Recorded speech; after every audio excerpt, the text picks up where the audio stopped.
ಬಂಧುಗಳೇ ನಮಸ್ಕಾರ. ನಾನಿವತ್ತು ಹೇಳುವಂಥ ಸ್ಟೋರಿ ಯಾವ ಸಿನಿಮಾಗೂ ಕೂಡ ಕಡಿಮೆ ಇಲ್ಲ. ಸಿನಿಮಾದ ಸ್ಟೋರಿ ಅಂತ ಇದ್ರೂ ಕೂಡ ನಿಜ ಜೀವನದಲ್ಲಿ ಒಬ್ಬರ ಬದುಕಿನಲ್ಲಿ ಆಗಿ ಹೋಗಿದೆ. ಎಂದಿಗೂ ಕೂಡ ಮಾಸದಂತಹ ಗಾಯವನ್ನು ಮಾಡಿ ಹೋಗಿದೆ. ಈ ರೀತಿಯಾಗಿ ಬದುಕಿನಲ್ಲಿ ಸಾಕಷ್ಟು ನೋವನ್ನು ಉಂಡಂಥ ನಟಿ ಬೇರಾರು ಅಲ್ಲ, ನಟಿ ಕವಿತಾ. ಕವಿತಾ ಅಂತಿದ್ದ ಹಾಗೆ ಅದೆಷ್ಟು ಜನರಿಗೆ ಗೊತ್ತಾಗುತ್ತಿಲ್ವೋ ಗೊತ್ತಿಲ್ಲ. ನಾನು ಒಂದಷ್ಟು ಸಿನಿಮಾಗಳ ಲಿಸ್ಟನ್ನು ಹೇಳ್ತಾ ಹೋಗ್ತೀನಿ. ಆ ಸಂದರ್ಭದಲ್ಲಿ ನಿಮ್ಮೆಲ್ಲರಿಗೂ ಕೂಡ ಗೊತ್ತಾಗುತ್ತೆ. ಕವಿತಾ ಮೂಲತಃ ಆಂಧ್ರ ಪ್ರದೇಶದವರು. ಅವರು ತೆಲುಗು ನಟಿ. ತೆಲುಗು, ತಮಿಳು, ಕನ್ನಡ, ಮಲಯಾಳಂ ಹೀಗೆ ಆನಂತರ ಬೇರೆ ಬೇರೆ ಭಾಷೆಗಳಲ್ಲೂ ಕೂಡ ಅವರು ಅಭಿನಯಿಸಿದ್ದಾರೆ. ಬಹಳ ಚಿಕ್ಕ ವಯಸ್ಸಿಗೆ 11 ವರ್ಷ ವಯಸ್ಸಿದ್ದಂಥ ಸಂದರ್ಭದಲ್ಲಿಯೇ ಸಿನಿಮಾ ಇಂಡಸ್ಟ್ರಿಗೆ ಎಂಟ್ರಿ ಕೊಟ್ಟರು. ತಮಿಳಿನ ಓ ಮಂಜು ಎನ್ನುವಂಥ ಸಿನಿಮಾ ಮೂಲಕ 1976ರಲ್ಲಿ ಅಂದಿನಿಂದ ಇಂದಿನವರೆಗೆ 350ಕ್ಕೂ ಅಧಿಕ ಸಿನಿಮಾಗಳಲ್ಲಿ ಅಭಿನಯಿಸಿದಂಥ ಖ್ಯಾತಿ ಅವರದ್ದು. ಇನ್ನು ಕನ್ನಡ ಸಿನಿಮಾಗಳ ಲಿಸ್ಟನ್ನು ಹೇಳಿದಾಗ ನಿಮಗೆ ಗೊತ್ತಾಗಬಹುದು ಯಾರು ಅಂತ ಹೇಳಿ. ಸಹೋದರರ ಸವಾಲ್ ಎನ್ನುವಂಥ ಸಿನಿಮಾ ಮೂಲಕ ಕನ್ನಡ ಸಿನಿಮಾ ಇಂಡಸ್ಟ್ರಿಗೆ ಎಂಟ್ರಿ ಕೊಡ್ತಾರೆ. ಆನಂತರ ಕಿಲಾಡಿ ಕಿಟ್ಟು, ಕಲಿಯುಗ ಸೀತೆ ಆಗಿರ್ಬೋದು. ಪುಟ್ನಂಜ ಸಿನಿಮಾದ ಕ್ಯಾರೆಕ್ಟರ್ ಅವ್ರಿಗೆ ಬಹಳ ದೊಡ್ಡ ಮಟ್ಟಿಗಿನ ಹೆಸರನ್ನು ತಂದುಕೊಟ್ಟಿತ್ತು. ಆ ಸಿನಿಮಾದಲ್ಲಿ ಯಾವ ಪಾತ್ರ ಅನ್ನೋದನ್ನ ನಾನು ನಿಮಗೆ ನೆನಪಿಸ್ತೀನಿ. ಅದರಲ್ಲಿ ಮೀನಾ ಅವರ ತಾಯಿಯಾಗಿ ಕಾಣಿಸ್ಕೊಂಡಿರ್ತಾರೆ ನೋಡಿ, ಅಂದರೆ ರವಿಚಂದ್ರನ್ ಅವರ ಅತ್ತೆಯ ಪಾತ್ರದಲ್ಲಿ ಕಾಣಿಸ್ಕೊಂಡಿರ್ತಾರಲ್ಲ, ಅವರೇ ಕವಿತಾ. ಪುಟ್ನಂಜ ಸಿನಿಮಾ ಅವ್ರಿಗೆ ಒಳ್ಳೆ ಹೆಸರನ್ನು ತಂದುಕೊಡ್ತು. ಈ ಕಾರಣಕ್ಕಾಗಿ ಕನ್ನಡದಲ್ಲೂ ಕೂಡ ಅನಂತರ ಬ್ಯಾಕ್ ಟು ಬ್ಯಾಕ್ ಅವಕಾಶಗಳು ಸಿಗೋದಕ್ಕೆ ಶುರುವಾಯಿತು. ಶಿವಲೀಲೆ, HDO ಸಿನಿಮಾದಲ್ಲಿ ಒಂದು ಒಳ್ಳೆ ಪಾತ್ರ ಆಯಿತು. ಅನಂತರ ಚಂದ್ರ ಚಕೋರಿ ಸಿನಿಮಾದಲ್ಲಿ, ನೀ ಟಾಟಾ ನಾ ಬಿರ್ಲಾ. ಇತ್ತೀಚೆಗೆ ಉಲ್ಲಾಸ ಉತ್ಸಾಹ ಎನ್ನುವಂಥ ಸಿನಿಮಾದಲ್ಲಿ ಕೊನೆಯದಾಗಿ ಕನ್ನಡದಲ್ಲಿ ಅವ್ರು ಕಾಣಿಸ್ಕೊಂಡ್ರು. ಅನಂತರ ತಮಿಳು, ತೆಲುಗು ಬೇರೆ ಬೇರೆ ಭಾಷೆಯ ಸೀರಿಯಲ್ಗಳಲ್ಲೂ ಕೂಡ ಸಿಕ್ಕಾಪಟ್ಟೆ ಆಕ್ಟಿವ್ ಆಗಿದ್ದಾರೆ. ಬಹಳ ಪ್ರಸಿದ್ಧಿಯನ್ನು ಪಡೆದಿರುವಂಥ ನಟಿ ಕೂಡ ಹೌದು. ಹಾಗೆ ರಾಜಕೀಯ ಕ್ಷೇತ್ರದಲ್ಲೂ ಕೂಡ ಆಕ್ಟಿವ್ ಆಗಿದ್ದಾರೆ. ಬದುಕು ಬಹಳ ಚೆನ್ನಾಗಿತ್ತು. ಆದರೆ ಕವಿತಾ ಅವರ ಬದುಕಿನಲ್ಲಿ ಆದಂಥ ಮೊದಲ ಏರುಪೇರೇನಪ್ಪ ಅಂದರೆ ಅವರ ಮಗಳ ವಿಚಾರದಲ್ಲಿ. ಅವರ ಮಗಳ ಹೆಸರು ಮಾಧುರಿ ಅಂತ. ಇದ್ದಕ್ಕಿದ್ದ ಹಾಗೆ ಒಂದು ದಿನ ಸುದ್ದಿ ಆಗ್ಬಿಡುತ್ತೆ, ಮಾಧುರಿ ಕಾರ್ ಡ್ರೈವರ್ ಜೊತೆ ಓಡ್ ಹೋಗ್ಬಿಟ್ರಂತೆ. ಓಡೋಗಿದ್ ಮಾತ್ರ ಅಲ್ಲ, ಕದ್ದು ಮುಚ್ಚಿ ಮದುವೆನೂ ಕೂಡ ಆಗ್ಬಿಟ್ರಂತೆ ಅಂತ ಹೇಳಿ. ಏನಾಯ್ತು ಅನ್ನೋದನ್ನ ಹೇಳ್ತೀನಿ ಕೇಳಿ. ಮಾಧುರಿ ಕವಿತಾ ಅವರ ಮಗಳು. ಚೆನ್ನಾಗಿ ಓದಿಸ್ತಾ ಇದ್ರು. ಮಗಳು ಚೆನ್ನಾಗಿ ಓದಿ ಒಳ್ಳೆ ಜಾಬನ್ನು ಪಡೀಲಿ ಅಂತ ಕಾರಣಕ್ಕಾಗಿ ಹೆಚ್ಚು ಕಡಿಮೆ 21-22 ವರ್ಷ ವಯಸ್ಸಾಗಿತ್ತು. ಇಂಜಿನಿಯರಿಂಗ್ ಮಾಡ್ತಾ ಇದ್ರು. ಬಹಳ ಚೆನ್ನಾಗಿ ಓದ್ತಾ ಇದ್ರು. ಯಾವುದೇ ರೀತಿಯಲ್ಲೂ ಕೂಡ ಸಮಸ್ಯೆ ಇರಲಿಲ್ಲ. ಆದರೆ ಸದ್ದು ಗದ್ದಲ ಇಲ್ಲದೆ ರೀತಿಯಲ್ಲಿ ಅವರು ಡ್ರೈವರ್ ಒಬ್ಬರನ್ನ ಪ್ರೀತಿಸೋದಕ್ಕೆ ಶುರು ಮಾಡ್ಕೊಂಡಿರ್ತಾರೆ. ಒಂದಷ್ಟು ಜನ ಹೇಳಿದ್ರು ಅವರು ಕವಿತಾ ಅವರ ಮನೆಯಲ್ಲೇ ಕಾರ್ ಡ್ರೈವರ್ ಆಗಿ ಕೆಲಸವನ್ನ ಮಾಡ್ತಾ ಇದ್ರು ಅಂತ. ಇನ್ನೊಂದಷ್ಟು ಜನ ಹೇಳಿದ್ರು ಇಲ್ಲ, ಬೇರೆ ಕಡೆ ಅವರು ಕಾರ್ ಡ್ರೈವರ್ ಆಗಿ ಕೆಲಸವನ್ನ ಮಾಡ್ತಾ ಇದ್ರು ಅಂತ ಹೇಳಿ. ಡ್ರೈವರ್ ಹೆಸರು ರಾಜು ಅಂತ ಹೇಳಿ. ರಾಜುನ ಕವಿತಾ ಪ್ರೀತಿಸೋದಿಕ್ಕೆ ಶುರು ಮಾಡ್ಕೊಳ್ತಾರೆ. ಪ್ರೀತಿ ಎಲ್ಲಿವರೆಗೆ ಹೋಗ್ಬಿಡುತ್ತೆ ಅಂದರೆ ಹೆಚ್ಚು ಕಡಿಮೆ ಮದುವೆ ಆಗಬೇಕು ಎನ್ನುವಂಥ ಹಂತದವರೆಗೂ ಕೂಡ ಹೋಗ್ಬಿಡುತ್ತೆ. ಆದರೆ ಕವಿತಾ ಸಹಜವಾಗಿ ಅದಕ್ಕೆ ವಿರೋಧವನ್ನು ವ್ಯಕ್ತಪಡಿಸ್ತಾರೆ. ಯಾಕಂದರೆ ಅವ್ರ ಮಗಳಿಗೆ ನಾನು ಅದ್ಭುತವಾದಂಥ ಲೈಫನ್ನು ಕೊಡಬೇಕು ಅಂತ ಇದ್ದಂಥವ್ರು, ಅಥವಾ ನಾನು ಮಗಳನ್ನು ಇಂಥಲ್ಲೇ ಕೊಡಬೇಕು ಅಂತ ಕನಸನ್ನು ಇಟ್ಕೊಂಡಿದ್ದಂಥವ್ರು. ಆದರೆ ನನ್ನ ಮಗಳು ಡ್ರೈವರ್ನ ಲವ್ ಮಾಡಿಬಿಟ್ಲಲ್ಲ ಅನ್ನೋದು ಕವಿತಾ ಅವರ ಸಂಕಟ, ಕವಿತಾ ಅವರ ನೋವು. ನಾನಿಲ್ಲಿ ನನ್ನ ಅಭಿಪ್ರಾಯವನ್ನು ಎಲ್ಲೂ ಕೂಡ ವ್ಯಕ್ತಪಡಿಸೋದಕ್ಕೆ ಹೋಗ್ತಾ ಇಲ್ಲ. ಡ್ರೈವರ್ನ ಪ್ರೀತಿಸಬಾರ್ದು ಅಥವಾ ಇಂಥವ್ರನ್ನ ಪ್ರೀತಿಸಬಾರ್ದು ಹಾಗೆ ಹೀಗೆ ಅಂತೇಳಿ, ಅದು ಅವರವರ ಇಷ್ಟ, ಎಲ್ಲವೂ ಕೂಡ ಓಕೆ. ಆದರೆ ಪೋಷಕರ ಆಸೆ ಆಕಾಂಕ್ಷೆ ಕೂಡ ಒಂದು ರೀತಿಯಲ್ಲಿ ಇರುತ್ತೆ. ಅಂದ್ರೆ ನನ್ನ ಮಗಳನ್ನ ಇಂಥವರಿಗೆ ಕೊಡಬೇಕು, ಈ ರೀತಿಯಲ್ಲೇ ನನ್ನ ಮಗಳು ಸುಖವಾಗಿರಬೇಕು, ಹೀಗೇನಾದ್ರೂ ಇಂಥವ್ರನ್ನ ಪ್ರೀತಿಸಿದ್ರೆ ಅವಳು ಮುಂದೆ ಕಷ್ಟಪಡುವಂತ ಸಾಧ್ಯತೆ ಇರುತ್ತೆ, ನಾವು ಸುಖವಾಗಿ ಬೆಳೆಸಿದ್ವಿ, ಈ ರೀತಿಯಾದಂಥ ಒಂದಷ್ಟು ಯೋಚನೆಗಳು ಸಹಜವಾಗಿ ಎಲ್ಲ ಪೋಷಕರಿಗೂ ಕೂಡ ಬರುತ್ತೆ. ನಾನು ಎಲ್ಲಾದ್ರೂ ಪೇರೆಂಟ್ ಆಗಿ ಯೋಚನೆ ಮಾಡಿದ್ರೆ ಸಹಜವಾಗಿ ನನ್ನ ತಲೆಯಲ್ಲೂ ಕೂಡ ಆ ರೀತಿ ಯೋಚನೆ ಬರುತ್ತೆ. ನಿಮ್ಮ ಪೇರೆಂಟ್ಸ್ಗಳು ಕೂಡ ಅದೇ ರೀತಿಯಾಗಿ ಯೋಚನೆಯನ್ನ ಮಾಡಬಹುದು. ನಾವು ಹೊರಗಡೆ ನಿಂತು ಮಾತನಾಡೋದು ಸುಲಭ.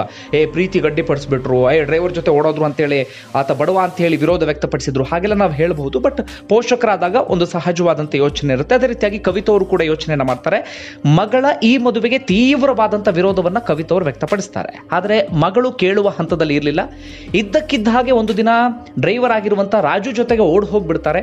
ಓಡ್ ಹೋಗಿ ಪೊಲೀಸ್ ಪ್ರೊಟೆಕ್ಷನ್ ಅಲ್ಲಿ ಒಂದು ದೇವಸ್ಥಾನದಲ್ಲಿ ಮಾಧ್ಯಮದವರ ಮುಂದೆ ರಾಜುನ ಮದುವೆಯೂ ಕೂಡ ಆಗ್ಬಿಡ್ತಾರೆ. ಮದುವೆ ಆಗ್ತಿದ್ದ ಹಾಗೆ ಸಹಜವಾಗಿ ಕವಿತಾ ಶಾಕ್ಗೆ ಒಳಗಾಗ್ಬಿಡ್ತಾರೆ. ಅವರು ಕೂಡ ದೂರನ್ನು ಕೊಡ್ತಾರೆ. ನನ್ನ ಮಗಳನ್ನ ಡ್ರೈವರ್ ಆಗಿರುವಂಥ ರಾಜು ಕಿಡ್ನಾಪ್ ಮಾಡಿದ್ದಾನೆ ಎನ್ನುವ ರೀತಿಯಲ್ಲಿ ದೂರನ್ನು ಕೂಡ ಕೊಡ್ತಾರೆ. ಆಗ ಮಾಧುರಿ ಕೂಡ ಮಾತನಾಡ್ತಾರೆ ಮಾಧ್ಯಮಗಳ ಮುಂದೆ, ನಾನು ಯಾವುದೇ ರೀತಿಯಲ್ಲೂ ಕೂಡ ಕಿಡ್ನಾಪ್ಗೆ ಒಳಗಾಗಿಲ್ಲ, ನಾನು ಪೂರ್ಣ ಪ್ರಮಾಣದಲ್ಲಿ ಒಪ್ಪಿ ರಾಜುನ ಮದುವೆ ಆಗಿದ್ದೀನಿ, ನಂದು ಯಾವುದೇ ರೀತಿಯಲ್ಲೂ ಕೂಡ ಆಕ್ಷೇಪ ಇಲ್ಲ, ನಾನು ಪ್ರೀತಿಸಿ ಬಹಳ ಇಷ್ಟಪಟ್ಟು ಮದುವೆ ಆಗಿದ್ದೀನಿ, ನನ್ನ ಅಮ್ಮ ವಿರೋಧ ವ್ಯಕ್ತಪಡಿಸಿದಂಥ ಕಾರಣಕ್ಕಾಗಿ ನಾನು ಪೊಲೀಸ್ ಪ್ರೊಟೆಕ್ಷನ್ ಅಲ್ಲಿ ಮದುವೆ ಆಗಬೇಕಾಯಿತು ಅಂತ ಹೇಳಿ ಮಾಧುರಿ ಸ್ಟೇಟ್ಮೆಂಟ್ ಅನ್ನು ಕೊಡ್ತಾರೆ. ಅದು ಇಡೀ ರಾಜ್ಯಾದ್ಯಂತ ಬಹಳ ದೊಡ್ಡ ಮಟ್ಟಿಗೆ ಸುದ್ದಿ ಕೂಡ ಆಗುತ್ತೆ. ಕವಿತಾ ಒಂದು ರೀತಿಯಲ್ಲಿ ತೀರಾ ಇದರಿಂದ ಸಂಕಟಕ್ಕೂ ಕೂಡ ಒಳಗಾಗ್ತಾರೆ, ತೀರಾ ನೊಂದುಕೊಳ್ತಾರೆ. ಇಷ್ಟೆಲ್ಲ ಒಂದು ಹಂತದ ಘಟನೆ. ಈಗ ಅಸಲಿ ಕತೆ ಶುರುವಾಗುತ್ತೆ ನೋಡಿ.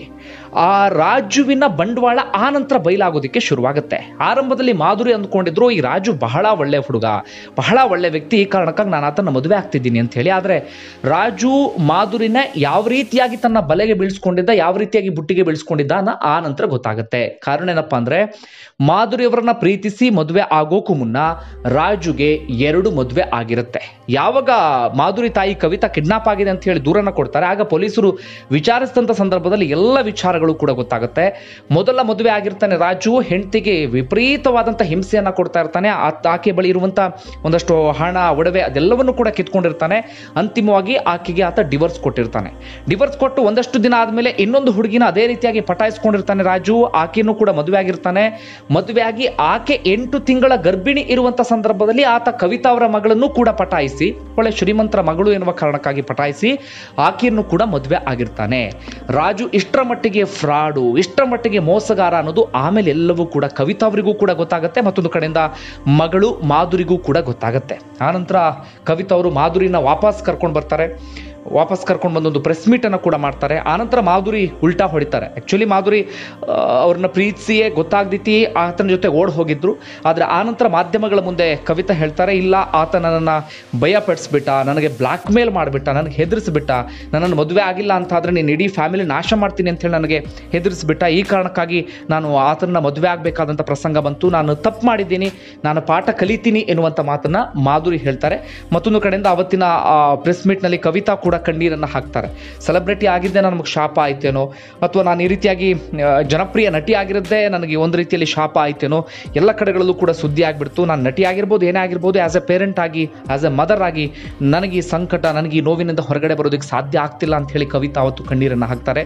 ಪ್ರತಿಯೊಬ್ಬರು ಕೂಡ ಸಂಕಟವನ್ನು ಪಡ್ತಾರೆ. ಯಾಕಂದ್ರೆ ತಾಯಿಯ ಸಹಜವಾದಂಥ ನೋವು, ಮಗಳ ಬದುಕು ಹೀಗಾಗಿಬಿಡ್ತು, ಎಲ್ಲ ಕಡೆಗಳಲ್ಲೂ ಕೂಡ ಸುದ್ದಿ ಆಗಿಬಿಡ್ತು, ಮುಂದೆ ಏನು ಅಂತ ಹೇಳಿ ಕವಿತಾ ಯೋಚಿಸುವ ರೀತಿಯಲ್ಲಾಗುತ್ತೆ. ನೋಡಿ ಬಂಧುಗಳೇ, ಯಾವ ರೀತಿಯಾಗಿ ಮೋಸವನ್ನ ಮಾಡ್ತಾರೆ, ಯಾವ ರೀತಿಯಾಗಿ ಬಲೆಗೆ ಬೀಳ್ಸ್ಕೊಂಡು ಇಂಥ ಕೆಲಸಗಳನ್ನ ಮಾಡ್ತಾರೆ ಅಂತ ಹೇಳಿ. ಮತ್ತೊಂದು ಕಡೆಯಿಂದ ರಾಜು ವಿರುದ್ಧ ಸಾಲು ದೂರು ದಾಖಲಾಗುತ್ತೆ.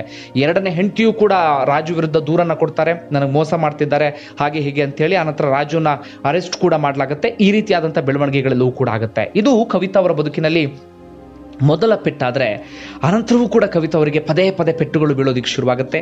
ಇತ್ತೀಚೆಗೆ ಕರೋನಾ ಮಹಾಮಾರಿಯ ಅಬ್ಬರ ಯಾವ ರೀತಿಯಾಗಿತ್ತು ನಿಮ್ಮೆಲ್ಲರಿಗೂ ಕೂಡ ಗೊತ್ತು. ಅದೇ ಕರೋನಾ ಮಹಾಮಾರಿಯ ಅಬ್ಬರದಲ್ಲಿ ಮೊದಲು ಅವರ ಮಗನನ್ನು ಅವರು ಕಳ್ಕೊಳ್ಬೇಕಾಯ್ತು.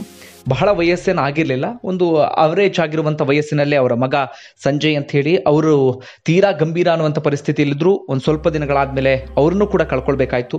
ಅದಾದ ನಂತರ ಅವರ ಪತಿಯೂ ಕೂಡ ತೀರಾ ಗಂಭೀರ ಎನ್ನುವಂಥ ಪರಿಸ್ಥಿತಿಯಲ್ಲಿದ್ದರು. ಅವರು ಕೂಡ ICUನಲ್ಲಿ ಚಿಕಿತ್ಸೆಯನ್ನು ಪಡಿತಾ ಇದ್ರು. ಆನಂತರ ಕವಿತಾ ಅವರು ತಮ್ಮ ಪತಿಯನ್ನು ಕೂಡ ಕಳೆದುಕೊಳ್ಳುವಂಥ ಪರಿಸ್ಥಿತಿ ಎದುರಾಯಿತು. ಇನ್ನೊಂದು ಸಹಜವಾಗಿ ನಿಮ್ಮೆಲ್ಲರಲ್ಲೂ ಕೂಡ ಒಂದು ಪ್ರಶ್ನೆ ಮೂಡುತ್ತೆ, ಪತಿಯನ್ನು ಕಳ್ಕೊಂಡ್ರು, ಮಗನನ್ನು ಕೂಡ ಕಳ್ಕೊಂಡ್ರು, ಇದ್ದಂಥ ಮಗಳು ಮಾಧುರಿ ಅವ್ರ ಕತೆ ಏನಾಯಿತು, ಮದುವೆ ಆದರೆ ಏನು ಎತ್ತ ಅಂತ ಹೇಳಿ.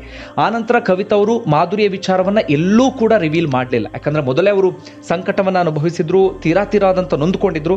ಈ ಕಾರಣಕ್ಕಾಗಿ ಮಾಧುರಿಗೆ ಮತ್ತೊಂದು ಮದುವೆ ಮಾಡಿದ್ರ. ಆನಂತರ ಅವ್ರ ಲೈಫ್ ಏನಾಯ್ತು ಅದನ್ನ ಎಲ್ಲೂ ಕೂಡ ಅವ್ರು ರಿವೀಲ್ ಮಾಡಲಿಲ್ಲ. ಯಾವುದೇ ಪ್ರೆಸ್ ಮೀಟ್ ನಲ್ಲಿ ಆಗಲಿ ಅಥವಾ ಯಾವುದೇ ಇಂಟರ್ವ್ಯೂಗಳಲ್ಲಾಗಲಿ ಎಲ್ಲೂ ಕೂಡ ಮಾತನಾಡಲಿಲ್ಲ. ನಾನು ನೋಡಿದ ಹಾಗೆ ನಿಮಗೇನಾದ್ರೂ ಅವ್ರ ಬಗ್ಗೆ ಹೆಚ್ಚಿನ ಮಾಹಿತಿ ಅನ್ನೋದಿದ್ರೆ ಕಮೆಂಟ್ ಮಾಡಿ ತಿಳಿಸಿ ಬಂಧುಗಳೇ.